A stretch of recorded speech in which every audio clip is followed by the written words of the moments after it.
Hello students, Lalan top सलाम सभी को। 17 अगस्त थर्ड शिफ्ट का पेपर आ चुका है। यहाँ पर चीज़ें थोड़ी सी देरी से आती है, लेकिन मैं आपके लिए बकायदा सारी चीज़ें निकाल के लेके आऊँगा और आने वाली जो इसमें क्वेश्चन पूछे जाने की संभावना है वो सारे के सारे लेके आऊँगा। चलो जल्दी शुरू करते हैं कि क्या क्या क्वेश्चन आए हुए थे। यहाँ पर पहले हम देख ले कि यहाँ क्वेश्चन कहाँ से पूछे गए थे। तो पहली बात तो ये कि फिजिक्स से पूछे गए थे क्वेश्चन, 8 क्वेश्चन थे। केमिस्ट्री का जो वेटेज था वो 6 क्वेश्चन का था और जो हमको मिला है वो बायोलॉजी में 6। लगभग 20 क्वेश्चन आपको समझाने वाला हूँ, तो बाकायदा बने रहिए। यहाँ पर जो लेवल बताया गया है मॉडरेट लेवल, थर्ड शिफ्ट में लेवल जो था मॉडरेट लेवल का था। चलो आगे बढ़ते हैं। अगला वाला, तो पहला क्वेश्चन है आपके लिए साइंस में पीरियोडिक टेबल से। आवर्त सारणी से क्वेश्चन बाकायदा पूछे जाएंगे और यहाँ पर अगर आवर्त सारणी चाहिए तो मैं आपके लिए पर्टिकुलर एक वीडियो बनाने वाला हूँ आवर्त सारणी का, कमेंट कीजिए। चलो, तो पहला क्वेश्चन था, बताइए न्यूलैंड का जो ऑक्टेव सीरीज है, अष्टक नियम का सही उदाहरण कौन सा है। तो न्यूलैंड का ऑक्टेव सीरीज की बात करें तो यहां पर उन्होंने बताया था कि संगीत के जो 7 स्वर हैं, संगीत के 7 स्वर सा रे गा मा पा दा नी, वो जो 8वां स्वर है, पहले के गुण 8वें जो स्वर है उसके बराबर होते हैं, उसके समान होते हैं। तो उसी प्रकार से उन्होंने पीरियोडिक टेबल को जमाया और आवर्त सारणी में, आवर्त सारणी नहीं बोलना चाहिए, तालिका में इस तरीके से जमाया जिसमें उन्होंने पहले और 8वें के गुण समान रखे। जैसे कि यहाँ पर देख रहे थे, यहाँ पर देखते हैं ये वाले, ये वाला, ये वाला, ये आपस में समान गुण प्रदर्शित करते हैं। अगर आपने मोजले की आवर्त सारणी, आधुनिक आवर्त सारणी पढ़ी होगी तो वहां आप रिलेट कर पाएंगे कि यहाँ पर मोजले ने भी ये lithium sodium, beryllium magnesium, boron aluminium, carbon silicon, nitrogen phosphorus और ऑक्सीजन और सल्फर को साथ में रखा था। तो यहाँ से आप रिलेट कर पाएंगे। अगर आपको मोजले की आवर्त सारणी याद है, हेलिना की रफ से फरियाद, तो ये लीना रहेगा। बेटा मांगे कार स्कूटर, तो ये बेटा मांगे। ये बैंगन आलू, ये कहे शिव जी, ये नाना पाटेकर, ये ओ स्टाइल। तो अगर आवर्त सारणी अगर आपने अच्छे तरीके से पढ़ी है तो ये क्वेश्चन बन जाएगा बकायदा। ये जो क्वेश्चन आ रहे हैं एनसीईआरटी से आ रहे हैं, तो यहाँ आपको एनसीईआरटी अगर आपने पढ़ी है तो आपके क्वेश्चन बकायदा बन जाएंगे। तो यहाँ ऑप्शन में से ये अगर ऑप्शन थे तो ये सारे के सारे क्या रहेंगे, सही रहेंगे। उम्मीद करता हूँ समझ में आया होगा। आवर्त सारणी का वीडियो बनाने वाला हूँ। चलो अगला क्वेश्चन, ये वाला अगला क्वेश्चन था कि बताइए सोना, मरकरी, कॉपर, जिंक को उनके बढ़ते अभिक्रियाशीलता के आधार पर जमाओ। तो अभिक्रियाशीलता किसकी सबसे ज्यादा होती है धातुओं में, वो आपको पता होना चाहिए। तो सबसे ज्यादा धातु जो है पोटेशियम, उससे कम होती है सोडियम की, उससे कम होती है लिथियम की, लिथियम से कम होती है कैल्शियम की, अगला मैग्नीशियम की। तो धीरे धीरे ऊपर से नीचे आएंगे तो आवर्त सारणी में, सॉरी आवर्त सारणी में नहीं, ये जो क्रम बताया गया है उसमें ऊपर से नीचे आने पर कम होता है धातु क्रियाशीलता। तो यहां पर आपके लिए बकायदा एक अच्छी सी ट्रिक लेके आया हूं, एक बार पढ़ लेंगे तो आसानी से याद करने में आसानी से याद हो जाएगा। चलो तो शुरू करते हैं। यहां पर आपने पोटेशियम लिखा, ये सोडियम लिखा, ये लिथियम लिखा। इसको मैंने क्या किया, इसको एक अलग बता दिया। इसके बाद में ये सी लिखा, ये एम लिखा, ये कैल्शियम है, ये मैग्नीशियम है। मैं इसको तोड़ दूंगा। तो मैंने इसको पढ़ा केनाली, इसको मैंने पढ़ा केनाली। अगला वाला कैल्शियम और मैग्नीशियम, इसको मैंने पढ़ा सीएम। अगला वाला, अगला वाला है एल्यूमिनियम जिंक, तो मैंने बोला ये एल्यूमिनियम है और ये जिंक है। इसको मैंने बोला ए जेड, एबीसीडी में ए पहला वर्ड और आखिरी वाला जेड रहेगा। अगला वाला यहाँ पर लोहा है, ये यहाँ पर लेड है, तो मैंने बोला यहाँ पर सीधे मैंने बोल दिया ये लोहा और ये लेड। ल से दोनों वर्ड शुरू होते हैं इसलिए मैंने उसको हिंदी में लिख दिया लोहा और लेड। उसको आयरन की जगह मैंने लोहा बोल दिया। अगला वाला, अगला वाला है यहाँ पर आएगा हाइड्रोजन। इसके बाद में नीचे क्या आएंगे, तो मैंने बोला नीचे आएगा, यहाँ पर आएगा कॉपर, फिर आएगा मर्क्यूरी, अगला वाला आएगा चांदी और आखिरी में आएगा आपका सोना। ठीक है, अब इसको किस तरीके से क्रम में याद करते हैं, बहुत शानदार। जैसे कि यहां बताया केनाली, अगला वाला सीएम, अगला वाला ए टू जेड। आप पढ़ेंगे केनाली सीएम ए टू जेड, इस तरीके से आपको याद हो जाएगा। केनाली मतलब पोटेशियम सोडियम लिथियम, Cm मतलब calcium magnesium, A to Z मतलब एल्यूमिनियम और जिंक। अगला वाला लोहा और लेड, लोहा लेड, ल से ल याद कर लेना, केनाली, Cm, A to Z, लोहा लेड। फिर आएगा हाइड्रोजन, फिर आएगा हाइड्रोजन। इसके बाद में यहां पर आएगा Cu, Hg, Ag, Au। आप इसको क्रम से याद कर सकते हैं, Cu, Hg, Ag, Au। यहां पर Cu के बाद में आएगा Hg, कॉपर के बाद में आएगा पारा, और आखिरी में जो रहेगा चांदी और सोना। आपको नीचे वाले याद रहेंगे चांदी सोना, सोना सबसे कम क्रियाशील होता है इसलिए महंगा होता है, तो यहां पर चांदी उससे अच्छा कम क्रियाशील जो रहेगा वो सोना रहेगा, तो चांदी सोना याद रहेगा। ऊपर जो रहेगा आपका कॉपर और पारा याद कर लेना। एक बार जल्दी से रिपीट कर लो, केनाली, Cm, A to Z, लोहा लेड, हाइड्रोजन, कॉपर, मरकरी, चांदी और सोना। बहुत शानदार। उम्मीद करता हूं कि इस तरीके से आप कोई सा भी क्वेश्चन बना पाओगे। चलो, तो ये मैंने आपको बताया था कि ये जो क्रियाशीलता है ऊपर ज़्यादा रहती है, पोटेशियम की सबसे ज़्यादा, और आपकी चांदी या सोने की सबसे कम। अगला, इसके बाद में यहां पर अगला क्वेश्चन बना था फिजिक्स से। क्वेश्चन था चुंबकीय क्षेत्र रेखाओं की विशेषता पर स्टेटमेंट क्या था। तो यहां पर आपको पता होना चाहिए कि चुंबक में दो ध्रुव होते हैं, एक N होता है और अगला वाला S होता है, नॉर्थ और साउथ पोल होता है। अब यहां पर बाहर की बात करें तो बाहर जो निकलने वाली चुंबकीय रेखाएं होती है वो नॉर्थ से साउथ चलती है। कहां चलेगी? ये नॉर्थ से लेके साउथ चल रही है। इधर भी कहां चलेगी? ये नॉर्थ से लेके साउथ चलेगी, उत्तर से लेके दक्षिण चलेगी। तो यहां पर क्वेश्चन आता है चुंबकीय बल रेखाओं की गति किस तरीके से होती है, तो नॉर्थ टू साउथ, बाहर की ओर होती है। आप एक याद करना, दूसरा अपने आप याद हो जाएगा। इसके बाद में यहां पर अगर चुंबक के अंदर आपसे पूछा जाए कि चुंबक के अंदर कैसा होता है, अगर आपको पता है बाहर में नॉर्थ टू साउथ होता है तो अंदर होता है उल्टा। अब उल्टा याद नहीं करना, इतना याद कर लो कि उल्टा होता है। आपको नॉर्थ टू साउथ याद है, उसका उल्टा हो जाएगा अंदर की ओर। दो में से एक चीज याद करोगे, बहुत अच्छे तरीके से याद हो जाएगा। इसके बाद में यहां पर दिख रहा होगा आपको कि ये जो चुंबकीय रेखाएं आपस में कभी भी प्रतिच्छेद नहीं करती। क्वेश्चन आता है चुंबकीय बल रेखाएं कितनी बार प्रतिच्छेद करती है, एक बार, दो बार, तीन बार या कभी नहीं। तो क्या बोलेंगे? चुंबकीय रेखाएं कभी भी इंटरसेक्ट या प्रतिच्छेद नहीं करती। चलो, अगला वाला क्वेश्चन क्या बना था वो देखते हैं। अगला वाला क्वेश्चन बना था, बताइए commercial unit of electric energy, व्यवसायिक इकाई इलेक्ट्रिक एनर्जी की क्या होता है। तो यहां पर लिखा हुआ किलोवाट आवर, आपने पढ़ा होगा किलोवाट आवर क्या होता है। तो यहां पर 1 किलोवाट आवर बराबर होता है जूल में। यह क्वेश्चन आ सकता है 3.6 गुणा 10 की घात 6 जूल, 3.6 गुणा 10 की घात 6 जूल होता है। इसके बाद में यहां पर अगर आपको निकालने के लिए बोले तो आप निकाल सकते हो, अगर आपको याद भी नहीं हो तो मैंने बोला 1 किलोवाट आवर की बात करूं मैं, तो मैंने बोला 1 किलो मतलब क्या होता है? 1000 होता है। 1 किलो मतलब, किलो का मतलब होता है 10 की घात 3, 1 किलो मतलब 10 की घात 3। वाट की बात करूं तो मैंने वाट लिख दिया। आवर की बात करूं तो घंटे को अगर आपने सेकंड में चेंज करना हो तो 1 घंटे में कितने सेकंड होते हैं, तो मैंने बोला 1 घंटे में 60 मिनट, और 60 मिनट में या 1 मिनट में कितने सेकंड, तो मतलब 60 सेकंड। तो 60 गुणा 60 गुणा में S लिख दिया मैंने। अब यहां पर इसको गुणा कर दो, तो मैंने बोला 6 गुणा 6 मतलब 36, ये 2 शून्य यहाँ के और 3 शून्य यहाँ के, मतलब 36 गुणा 10 की घात 5। वाट इंटू सेकेंड, वाट इंटू सेकेंड क्या होता है? तो अगर आपने पढ़ा हो शक्ति का जो इकाई है, शक्ति का जो मात्रक है वो होता है कार्य बटे समय। शक्ति बराबर होता है कार्य बटे समय। शक्ति का मात्रक होता है वाट, आपको पता होगा। कार्य का होता है जूल, बटे में समय मतलब सेकेंड। तो यहां पर अगर वाट इंटू सेकेंड किया, वाट इंटू सेकेंड किया तो ये होता है जूल। तो यहां पर लिखा हुआ है ये वाट है, ये सेकेंड है। वाट और सेकेंड को गुणा करोगे तो ये आ जाएगा जूल। तो ये मात्रक मान आ गया आपका 1 किलोवाट आवर का 36 गुणा 10 की घात 5 जूल, या फिर इसको लिख सकते हो 3.6 गुणा 10 की घात 6 जूल। आया कि नहीं आया?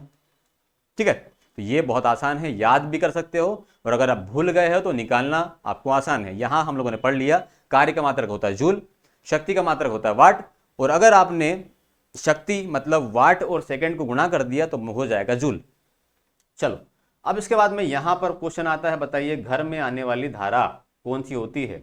एसी होती है, अल्टरनेट करंट, प्रत्यावर्ती धारा होती है।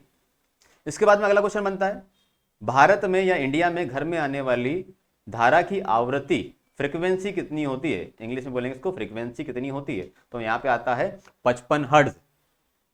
अगला वाला क्वेश्चन आता है, इलेक्ट्रॉनिक उपकरण एसी पर काम करते हैं, जैसे पंखा, टीवी, फ्रिज। जितने भी उपकरण आपके घर में हैं, टीवी, एसी, कूलर, फ्रिज, ये सब किस पे काम करेंगे, एसी पे काम करेंगे। आपके घर आने वाली जो धारा है वो होती है एसी।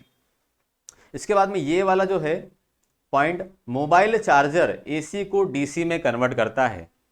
आपको मोबाइल चार्ज करने के लिए चार्जर की आवश्यकता होती है, तो चार्जर में यहां पर ये वाला जो सॉकेट होता है ये क्या करेगा, एसी धारा को डीसी में कन्वर्ट करेगा।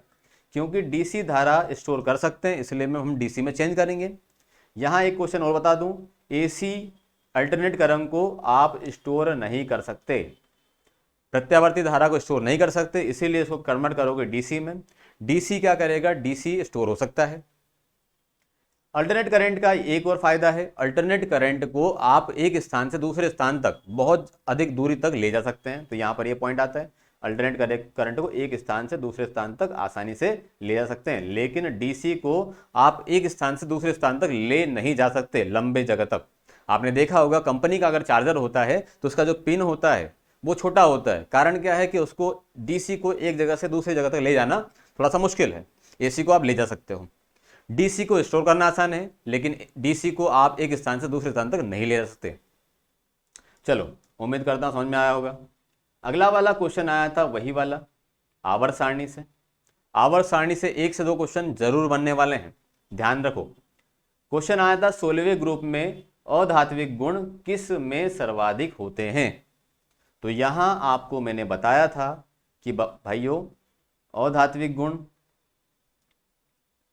संयोजी इलेक्ट्रॉन, संयोजकता, इलेक्ट्रॉन बंधुता, इलेक्ट्रॉन बंधुता, इलेक्ट्रॉन प्रीति जिसे बोलते हैं, आयनन विभव, आयनन विभव, ऑक्साइडों की अम्लीय प्रकृति, ऑक्साइडों की अम्लीय प्रकृति,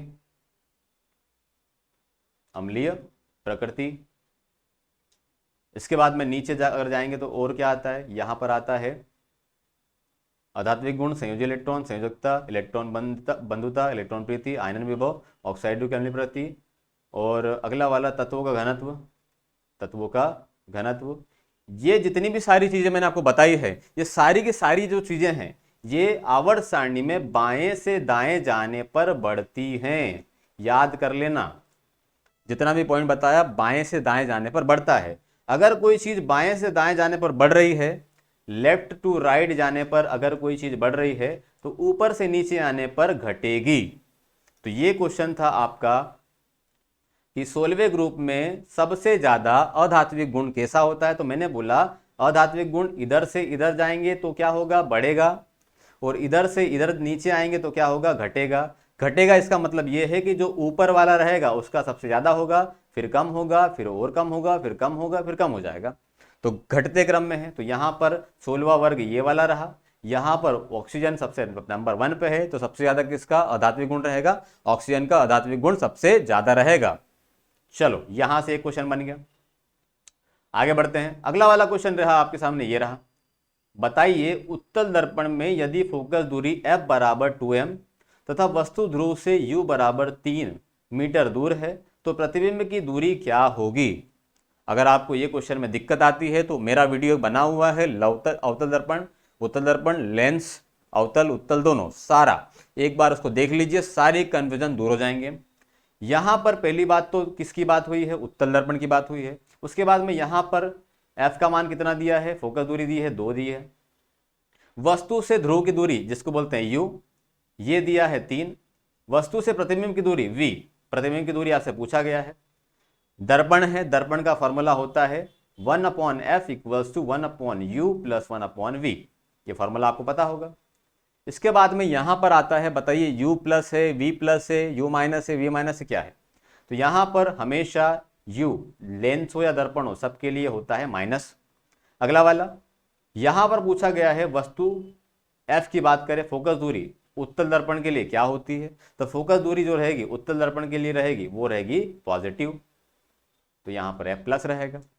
v की बात करें तो v भी जो रहेगा वो प्लस रहेगा, तो यहाँ पर मान रख दो बस सीधे सीधे, 1/f मतलब 1/2 बराबर 1/u, मतलब यहाँ पर पहले तो माइनस रहेगा, लेकिन माइनस में कौन सा वाला 3, 1/-3 प्लस में 1/v, आपको v का मान निकालना है, सीधे कर लो।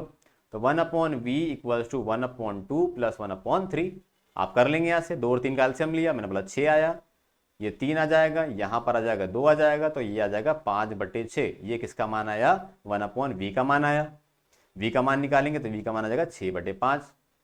बहुत आसान है, एक बार अगर समझ में नहीं आए तो ये जो चीज़ें हैं u क्या है f क्या है तो मेरे अगले वीडियो में देख सकते हैं। चलो आगे बढ़ते हैं। केमिस्ट्री से अगला क्वेश्चन आया था, रासायनिक अभिक्रिया को संतुलित क्यों किया जाता है? रासायनिक अभिक्रिया को संतुलित करने का कारण क्या है? तो यहां पर रासायनिक अभिक्रिया को संतुलित करने का कारण होता है द्रव्यमान संरक्षण का नियम। तो यहां पर देख रहे होंगे, यहां पर जो कारक रहेंगे दोनों का द्रव्यमान क्या रहेगा? संरक्षित रहेगा। जैसे कि यहाँ पर Mg प्लस Cl2 रहेगा, तो यहाँ पर MgCl2 रहेगा। Mg का एक अणु है, Cl2 के 2 अणु हैं, तो यहाँ पर Mg का एक अणु रहेगा, Cl2 का 2 अणु रहेगा।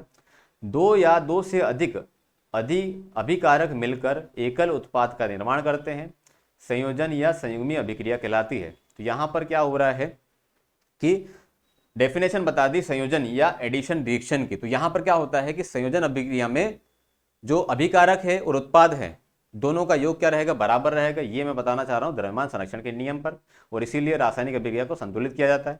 और संयोजन अभिक्रिया क्या होती है? तो 2 या 2 से अधिक अभिकारक मिलकर एक उत्पाद बनाते हैं, और ये जो प्रोसेस कहलाती है वो कहलाती है संयोजन अभिक्रिया। तो ये जो प्रोसेस कहला रही है, यहाँ पर C+O2 जुड़ा, यहाँ पर 2CuO2 जुड़ा, तो ये जो प्रोडक्ट कहलाएगी ये कहलाएगी संयोजन अभिक्रिया।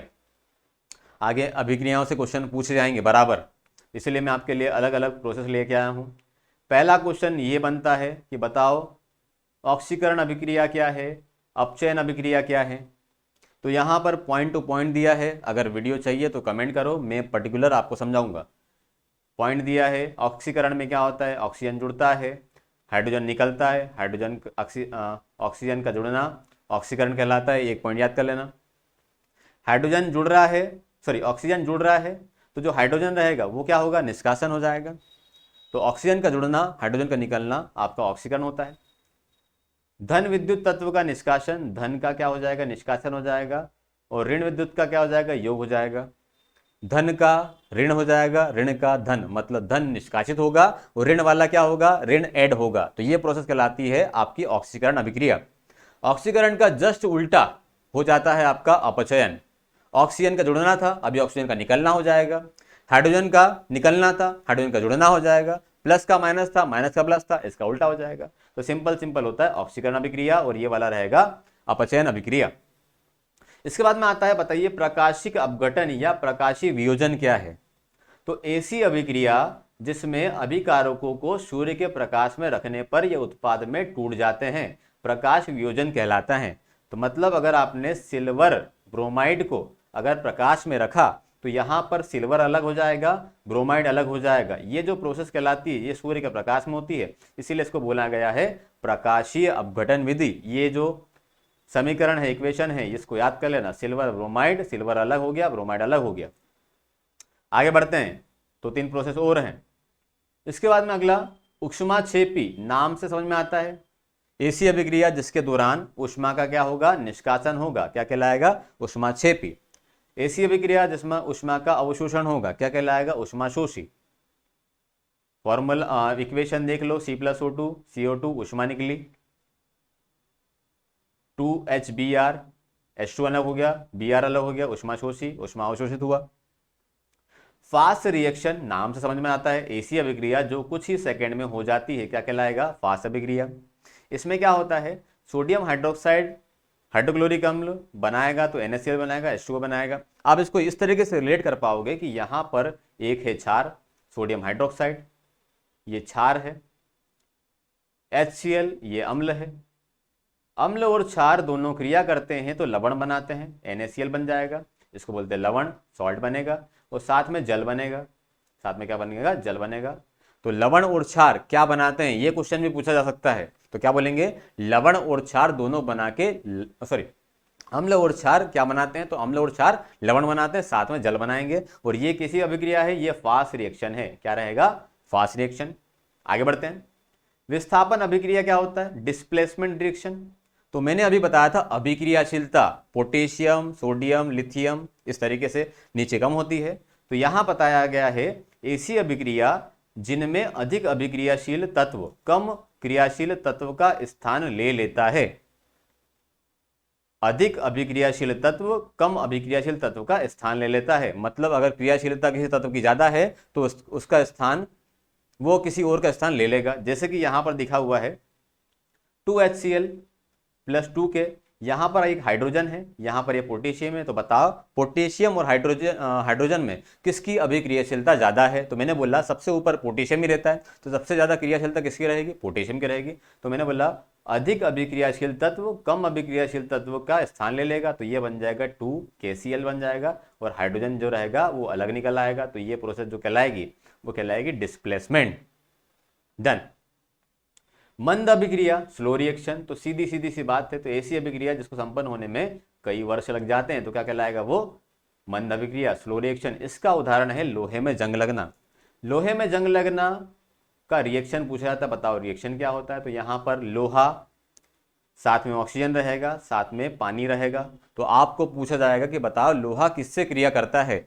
तो यहां पर वातावरण की नमी के साथ में, ऑक्सीजन के साथ में और पानी, मतलब नमी का मतलब होता है ऑक्सीजन और साथ में पानी से क्रिया करेगा। तो क्या बनाएगा, यहां पर Fe2O3 बनाएगा, 3H2O बन जाएगा।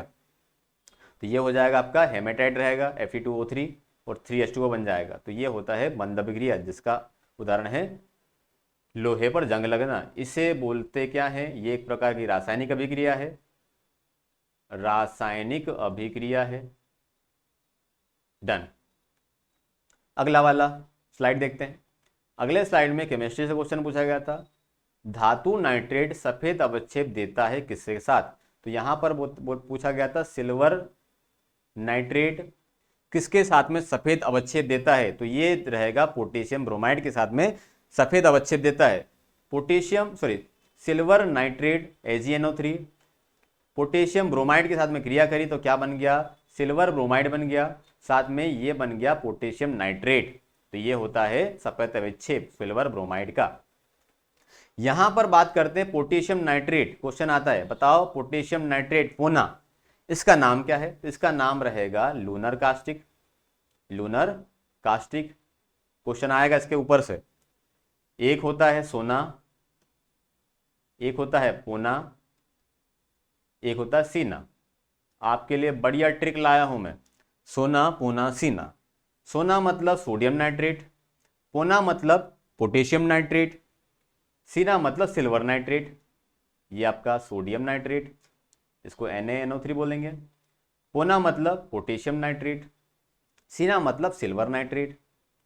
पूछा जाता है इनके रासायनिक नाम या व्यापारिक नाम क्या है। तो इसका व्यापारिक नाम क्या रहेगा सोडियम नाइट्रेट का, इसका नाम रहेगा चिली सॉल्टपीटर, चिली सॉल्टपीटर।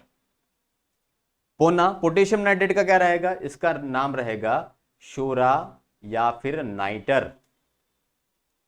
और अगला वाला सिल्वर नाइट्रेट, सिल्वर नाइट्रेट का रहेगा लूनर कास्टिक। अभी बताया मैंने लूनर कास्टिक।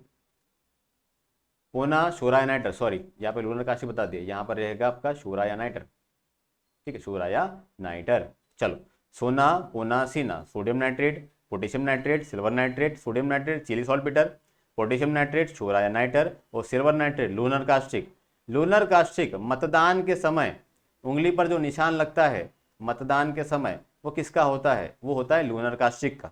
लूनर कास्टिक जिसे बोला जाता है सिल्वर नाइट्रेट। और ये इसे रंगीन बोतलों में रखा जाता है, रंगीन बोतलों में रखा जाता है। क्वेश्चन आता है कौन से विलयन को रंगीन बोतलों में रखा जाता है। तो बोलेंगे सिल्वर नाइट्रेट सीना, जिसे बोलते हैं लुक्का। लुक्का मतलब लूनर कास्टिक। उम्मीद करता हूं ये जो एक्स्ट्रा फैक्ट लेके आया हूं, एक्स्ट्रा क्वेश्चन लेके आया हूं, आपके काम में आएंगे। चलो, अगला क्वेश्चन था बायोलॉजी से, कौन सा गर्भ निरोधक गर्भाशय के भीतर शुक्राणुओं के फेगोसाइटोसिस को बढ़ाता है। तो पहली बात तो ये कि शुक्राणुओं का फेगोसाइटोसिस, तो फेगोसाइटोसिस का मतलब क्या होता है। तो फेगोसाइटोसिस का मतलब होता है टू स्टॉप स्पर्म, मतलब शुक्राणुओं को जाने देने से रोकना। तो यहां पर ये दिख रहा होगा, इसको हम बोलते हैं कॉपर्टी या फिर इसको बोलते हैं आईयूडी, इंट्रा यूटेरियन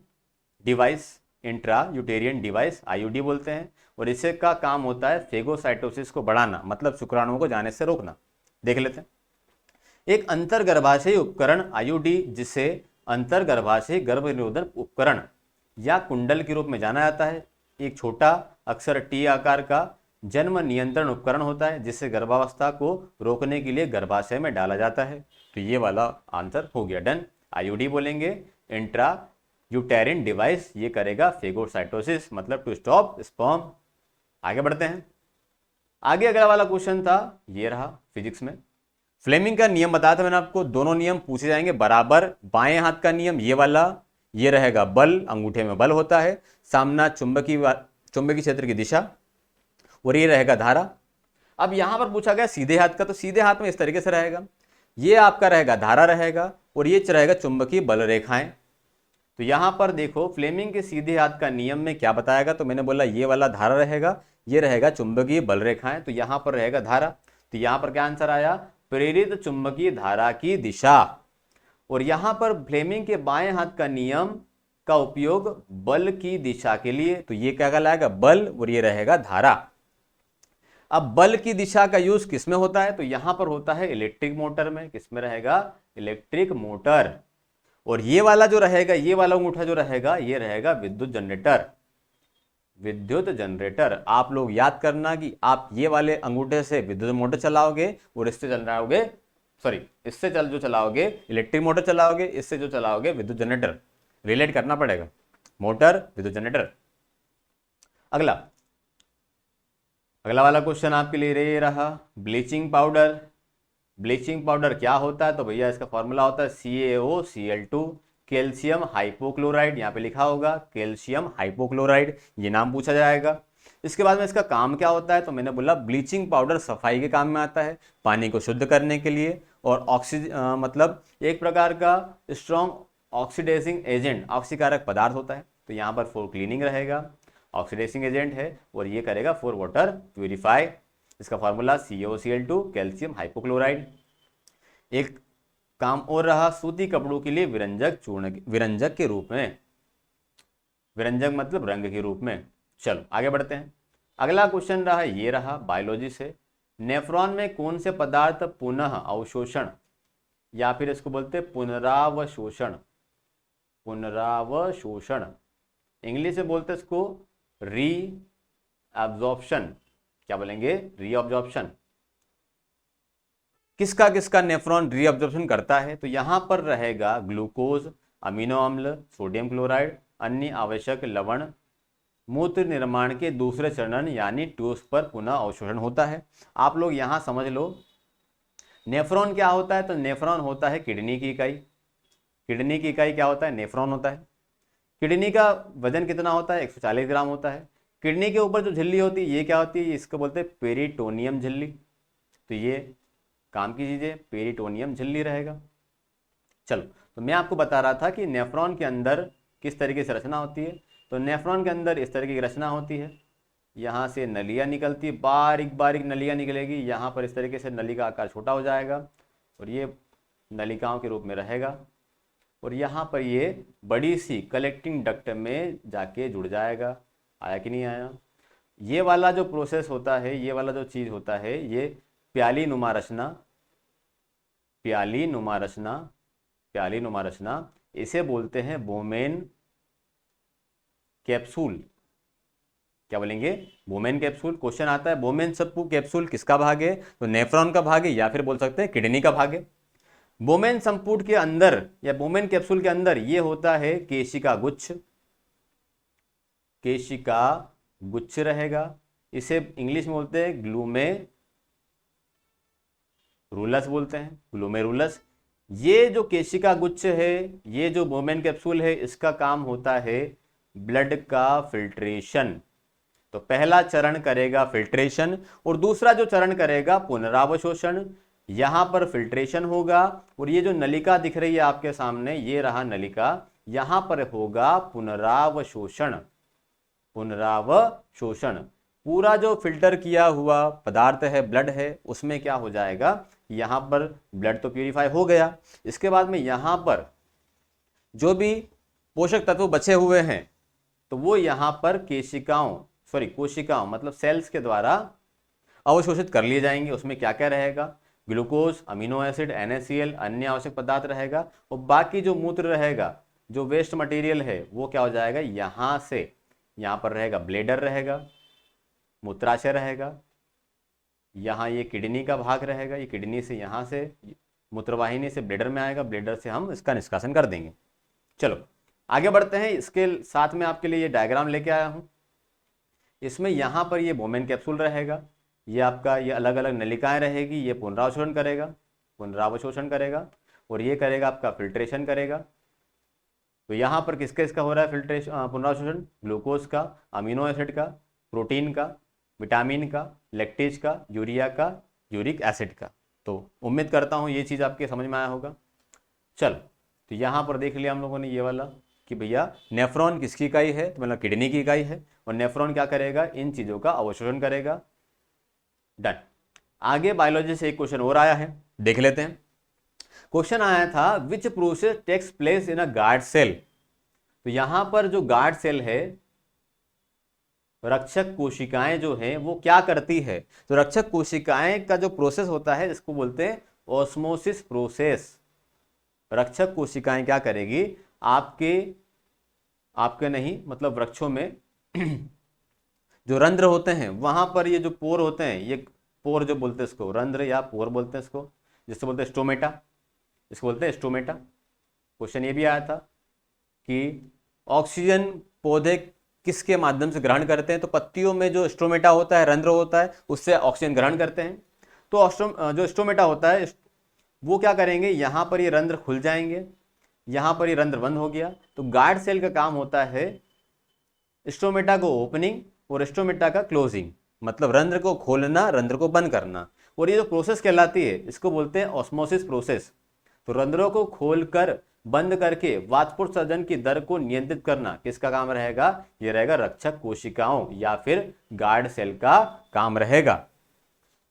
चलो आगे बढ़ते हैं। अगला क्वेश्चन रहा था ये वाला लेंस से, वही वाला बात कि लेंस में क्वेश्चन 2-3 पूछे जाएंगे, गारंटी। एक बार वीडियो जरूर देखें।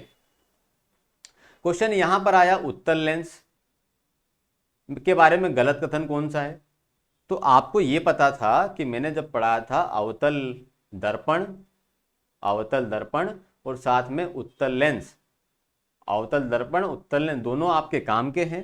तो ये जो रहेंगे ये दोनों के दोनों क्या रहेंगे, अभिसारी लेंस अभिसारी रहेंगे।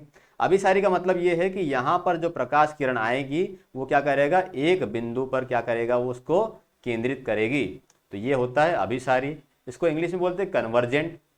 तो क्वालिटी कैसी होती है अवतल दर्पण उत्तल लेंस की, अभिसारी कन्वर्जेंट होता है। तो यहाँ पर उत्तल लेंस के बारे में इस तरीके से पॉइंट दिए हुए थे, तो जिसमें गलत आपको चुनना था, तो आपको मैंने जो सही पॉइंट थे वो बता दिए। यहाँ पर लिखा है क्योंकि यह प्रकाश किरणों के समांतर किरण को एक होकर बिंदु पर अभिसारित करता है।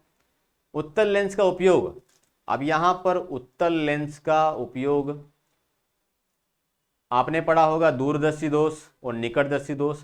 दूर में कौन सा लेंस, तो मैंने बोला दूर में रहेगा उत्तल लेंस, और निकट में कौन सा लेंस, तो यहाँ पे निकट में रहेगा अवतल लेंस।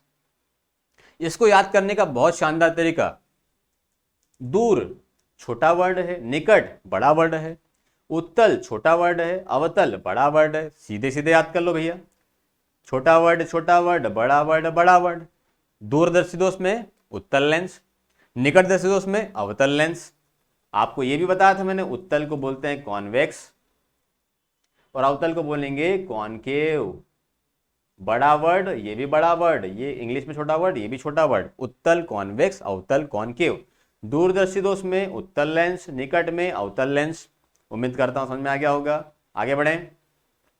अगला क्वेश्चन फिजिक्स से फिर आया, वही वाला परावर्तन अपवर्तन से।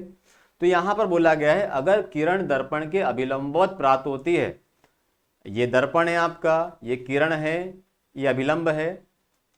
अगर किरण दर्पण के अभिलंबवत मतलब अभिलंब जैसे ही ऊपर, अभिलंब के ऊपर अगर आरोपित होती है तो जाने वाली किरण किधर जाएगी, तो यहाँ पर इधर से आई है तो इधर ही चली आएगी। तो अगर आपसे पूछा कि एंगल कितना बनेगा, तो एंगल यहाँ पे कुछ बन रहा है क्या, नहीं बन रहा है, तो क्या बोलेंगे 0 degree is the right answer. Simple सी बात है। आगे बढ़ते हैं। अगला क्वेश्चन आया है बायोलॉजी से। फिर ये क्वेश्चन थोड़ा सा लेंदी था। श्वसन में कौन सी प्रक्रिया नहीं होती है? श्वसन में क्या होता है? तो रेस्पिरेशन क्या होता है? तो रेस्पिरेशन को बोला जाता है भोज्य पदार्थों का ऑक्सीकरण। तो यहां पर हम बोलेंगे सीधे श्वसन क्या होता है? भोज्य पदार्थों का ऑक्सीकरण।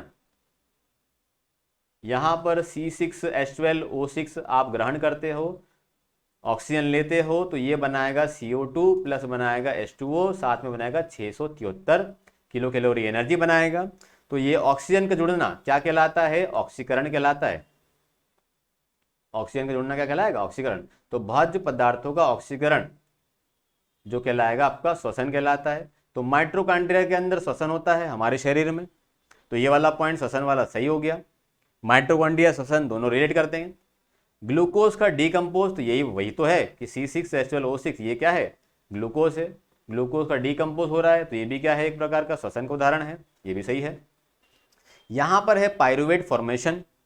तो यहां पे लिखा है pyruvic acid supplies energy to living cell through the citric acid cycle also known as Krebs cycle. तो यहां पर जो पायरुवेट फॉर्मेशन है वो होता है क्रेब्स साइकिल, साथ में ग्लाइकोलाइसिस। ग्लाइकोलाइसिस आगे मैं बताऊंगा डिटेल में अगर आप चाहेंगे तो, कि श्वसन किस तरीके से होता है डिटेल वाला। तो यहां पर इतना याद कर लो कि पायरुवेट फॉर्मेशन क्रेब्स चक्र और ग्लाइकोलाइसिस को मिलकर बोलते हैं। तो यहां पर लिखा है क्रेब्स चक्र और ये लिखा हुआ है ग्लाइकोलाइसिस। तो ये वाली जो प्रोसेस है, ये वाली प्रोसेस भी क्या होता है? ये भी किसका भाग है? श्वसन का भाग है। तो माइटोकॉन्ड्रिया श्वसन, ग्लूकोज श्वसन, पायरुवेट फॉर्मेशन श्वसन। तो गलत वाला कौन सा हो जाएगा? फर्मेंटेशन। अगर आपको फर्मेंटेशन का हिंदी मीनिंग पता है तो आप आसानी से बता पाओगे कि कौन सा प्रक्रिया नहीं है। तो इसका होता है किण्वन। ये होता है किण्वन। किण्वन प्रक्रिया में श्वसन नहीं होता है, तो ये आपका हो गया राइट आंसर। चलो आगे बढ़े। अगला वाला क्वेश्चन ये रहा। अगले क्वेश्चन के पहले यहां पर मैं आपके लिए चीजें लेके आया हूं। रेस्पिरेटरी सिस्टम मतलब श्वसन तंत्र से। श्वसन तंत्र में क्या होता है? यहां पर टर्म याद कर लो। यहां पर फेरिंग्स होता है, एल्वोली होता है। एल्वोली जहां पर ऑक्सीजन क्या होती है? स्टोर होती है।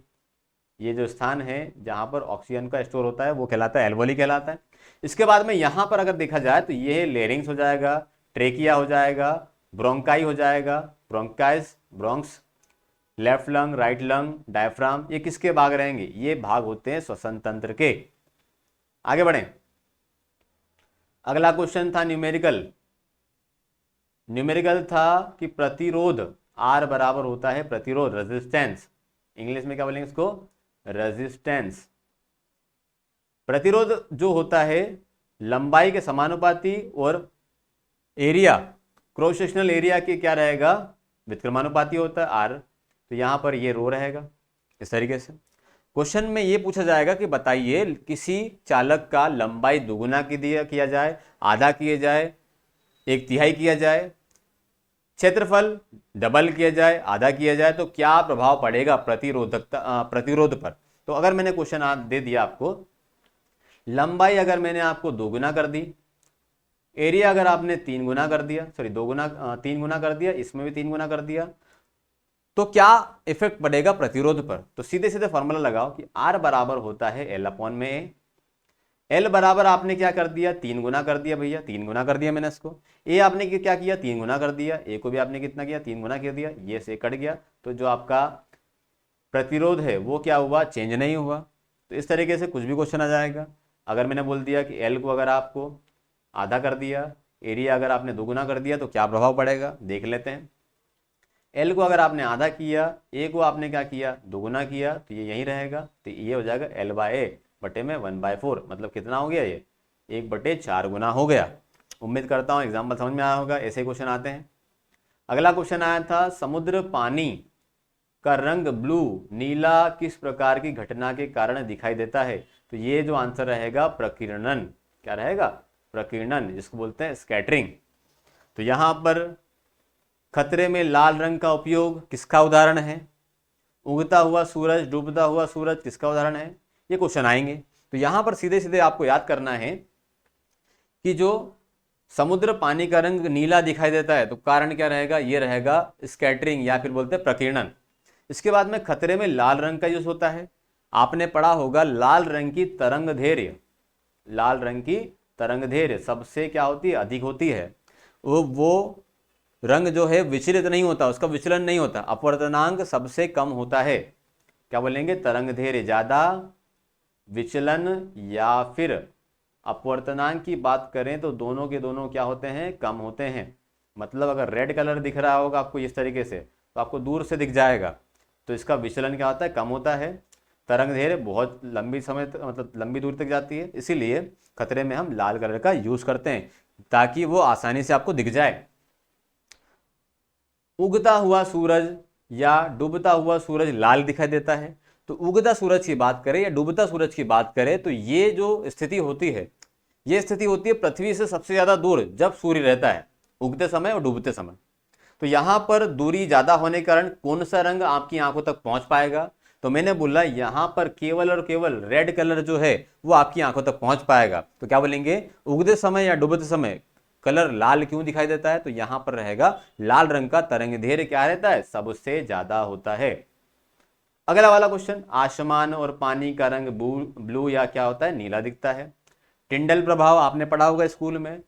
अगर किसी कोने से प्रकाश किरण आ रही है तो यहाँ पर छोटे छोटे कण चमकते हुए प्रतीत होते हैं, तो ये क्या कहलाता है? टिंडल प्रभाव।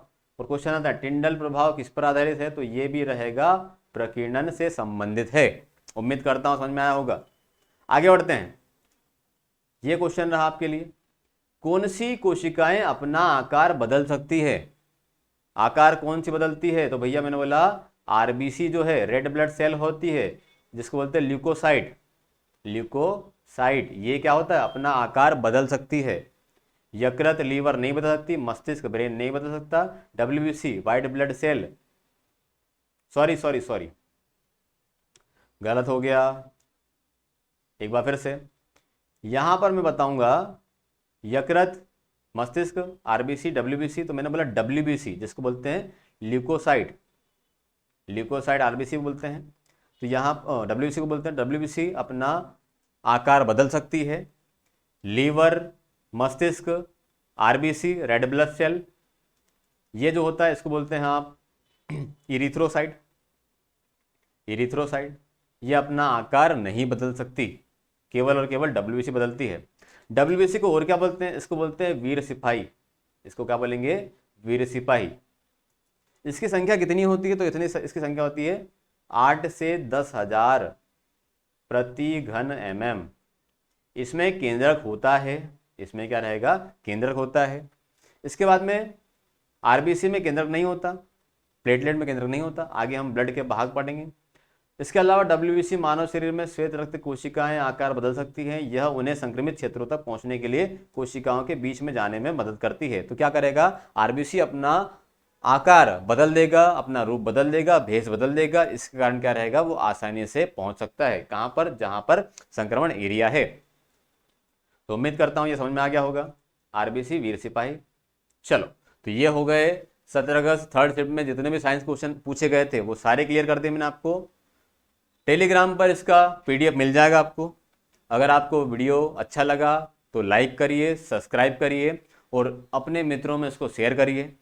मेरा उद्देश्य यही रहेगा कि थोड़ा सा लेट आऊं लेकिन आपके लिए डाटा बराबर लेके आऊं। फेज 2 फेज 3 वालों के लिए सबके लिए डाटा बहुत शानदार मिलेगा। अगर आप लंबे समय तक लगातार बने रहें तो क्वेश्चन सारे के सारे 25 में से 25 आपके बनने वाले हैं। चलो, बहुत बहुत धन्यवाद। लल्लन टॉप, सलाम सभी को, थैंक यू।